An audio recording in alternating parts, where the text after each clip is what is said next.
ಪ್ರಿಯ ವೀಕ್ಷಕರೇ, ನಮಸ್ಕಾರ. ಕಲಾ ಸಂಗಮ ಸುದ್ದಿವಾಹಿನಿಗೆ ಸ್ವಾಗತ.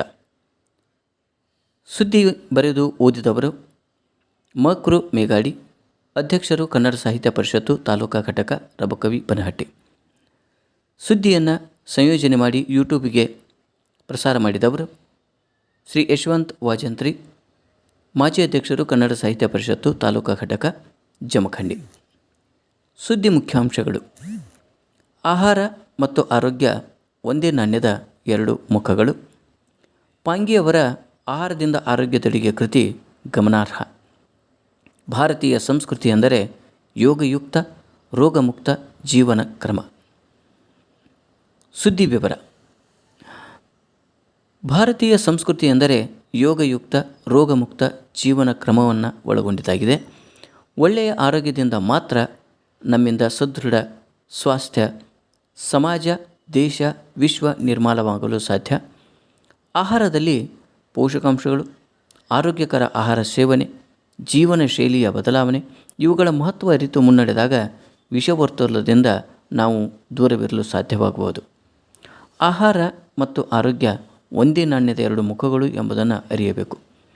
ಡಾಕ್ಟರ್ ಅಣ್ಣಪ್ಪ ಪಾಂಗಿಯವರ ಆಹಾರದಿಂದ ಆರೋಗ್ಯದೆಡೆಗೆ ಕೃತಿ ಗಮನಾರ್ಹವಾಗಿದೆ.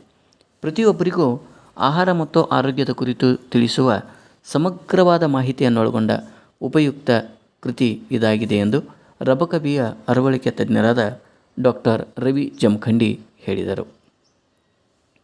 ಕನ್ನಡ ಸಾಹಿತ್ಯ ಪರಿಷತ್ತು ಜಿಲ್ಲಾ ಘಟಕ ಬಾಗಲಕೋಟೆ, ತಾಲೂಕು ಘಟಕ ರಬಕವಿ ಬನಹಟ್ಟಿ, ತೇರದಾಳ್ ಮಹಾಲಿಂಗಪುರ ವಲಯಗಳ ಸಂಯುಕ್ತಾಶ್ರಯದಲ್ಲಿ ರಬಕವಿಯ ವೈದ್ಯರಾದ ಡಾಕ್ಟರ್ GH ಚಿತ್ತರಿಗಿಯವರ ಆಸ್ಪತ್ರೆಯ ಆವರಣ ಸುಂದರ ಉದ್ಯಾನವನದಲ್ಲಿ ಹಮ್ಮಿಕೊಂಡಿದ್ದ ಪುಸ್ತಕ ಅವಲೋಕನ 32 ಕಾರ್ಯಕ್ರಮದಲ್ಲಿ ಅಥಣಿಯ ವೈದ್ಯರಾದ ಅಣ್ಣಪ್ಪ ಪಾಂಗಿಯವರ ಆಹಾರದಿಂದ ಆರೋಗ್ಯದೆಡೆಗೆ ಕೃತಿಯನ್ನು ಅವಲೋಕಿಸಿ ಅವರು ಮಾತನಾಡಿದ, ಜನಸಾಮಾನ್ಯರಿಗೆ ಆರೋಗ್ಯದ ಹಿತದೃಷ್ಟಿಯಿಂದ ಉಪಯುಕ್ತವಾದ ಸರಳ ಹಾಗೂ ಸುಂದರ ಲೇಖನಗಳ ಮೂಲಕ ಆಹಾರದ ಮಹತ್ವವನ್ನು ತಿಳಿಸಿಕೊಟ್ಟಿದ್ದಾರೆ. ಒಳ್ಳೆಯ ಆರೋಗ್ಯಕ್ಕಾಗಿ, ಸುಂದರ ಬದುಕಿಗಾಗಿ ಪ್ರೇರಣೆ ನೀಡ್ತಕ್ಕಂಥ ಕೃತಿ ಇದಾಗಿದೆ. ಹಾಲು, ಮೊಟ್ಟೆ ಉತ್ಕೃಷ್ಟ ಆಹಾರ. ಪ್ರತಿ ಮನುಷ್ಯನೂ ಆಹಾರ ಕ್ರಮ ಪಾಲಿಸಬೇಕು.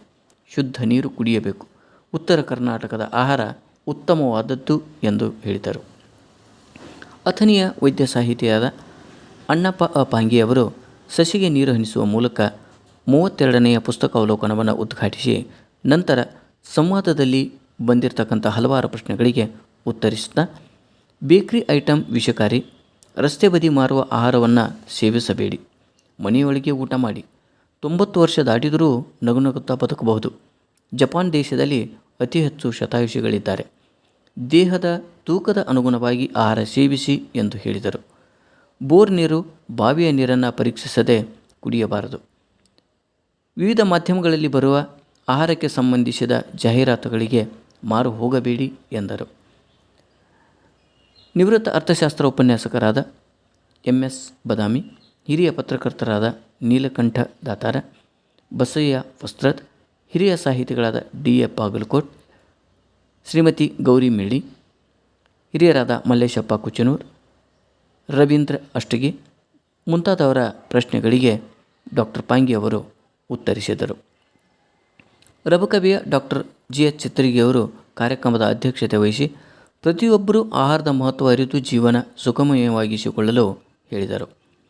ರಬಕವಿ ಬನಹಟ್ಟಿ ತಾಲೂಕು ಕನ್ನಡ ಸಾಹಿತ್ಯ ಪರಿಷತ್ತಿನ ಅಧ್ಯಕ್ಷರಾದ ಮಕ್ರು ಮೇಗಾಡಿ ಪ್ರಾಸ್ತಾವಿಕವಾಗಿ ಮಾತನಾಡುತ್ತಾ, ಸೆಪ್ಟೆಂಬರ್ ತಿಂಗಳಿನಲ್ಲಿ ಶ್ರೀ ಸಿದ್ದೇಶ್ವರ ಶ್ರೀಗಳ ಭಗವತ್ ಚಿಂತನೆ, ಅಕ್ಟೋಬರ್ ತಿಂಗಳಿನಲ್ಲಿ ಶ್ರೀ ಸಿದ್ದರಾಜ ಪೂಜಾರಿಯವರ ಗೀತಗಾಂಧಾರ, ನವೆಂಬರ್ ತಿಂಗಳಿನಲ್ಲಿ ಮಂಕುತಿಮ್ಮನ ಕಗ್ಗ, ಡಿಸೆಂಬರ್ ತಿಂಗಳಿನಲ್ಲಿ MS ಬದಾಮಿಯವರ ಆರ್ಥಿಕ ಪ್ರಬಂಧಗಳು, ಜನವರಿಯಲ್ಲಿ ಶಿವಾನಂದ ದಾಶಾಳ್ ಅವರ ಶರಣ ಸಂಗಮ ಕೃತಿಗಳ ಅವಲೋಕನ ತಾಲೂಕಿನ ವಿವಿಧೆಡೆ ನಡೆಯಲಿದೆ ಎಂದರು.